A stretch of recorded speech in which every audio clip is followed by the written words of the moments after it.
I think with all of these things, you can read into it what you want. And having listened to it, I think that Rishi came out of it very, very well. But it is his strong ground. He is very good at standing up there, looking statesmanlike, having a debate. And Liz Truss, her strengths lie in a sort of question and answer session.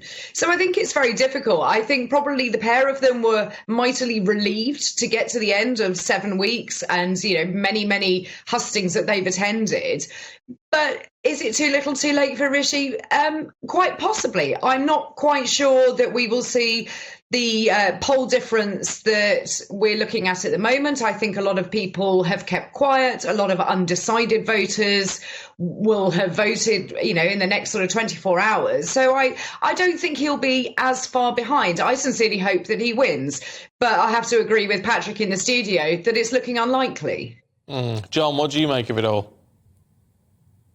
Oh, look, I think it's been clear for a long time that Rishi Sunak has won the battle with the commentators, but they have no votes. And Liz Truss has won the votes of the party members. And they're the ones who are going to decide this. And so there's two different audiences being addressed. And so, Rishi comes off polished. Rishi comes off as the Chancellor should, a man with a kind of broad sense of what the economy is like. And Liz Truss at times feels to be making things up, making policy up as she goes along, but she is touching all of the spots that need to be touched within the coalition, within the party she needs to assemble.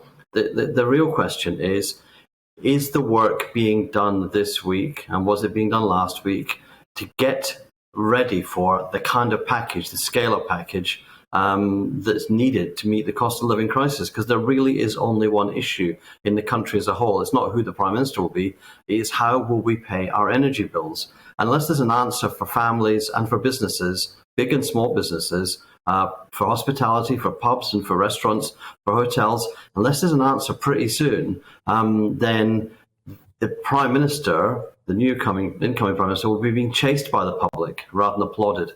Is that a fair point, Claire? Because whoever wins, there is going to have to be a deal which is done on helping people out with these hugely increasing prices. Is it even possible to start something, to get the civil service working on something when we don't know who's actually going to get the keys? I think there will be a lot of work going on in the background. I don't think that everything has stopped entirely. But the new Prime Minister has to actually come into this with the ideas ready to go. So you would hope that they are formulated, they are costed, and they're ready to be put to the civil service in order to be put towards the House of Commons to enable the voting to take place on this.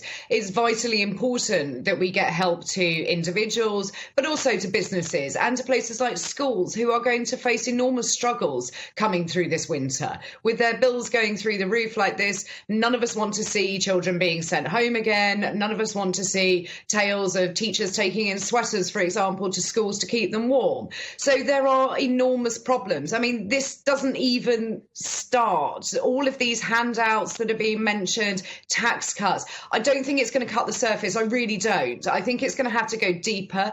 The new Prime Minister is going to have to actually be bolder with spending money and offering assistance, which feels very unconservative. But when you're looking at people not turning on the lights, freezing at home and not eating, then you actually have to do this.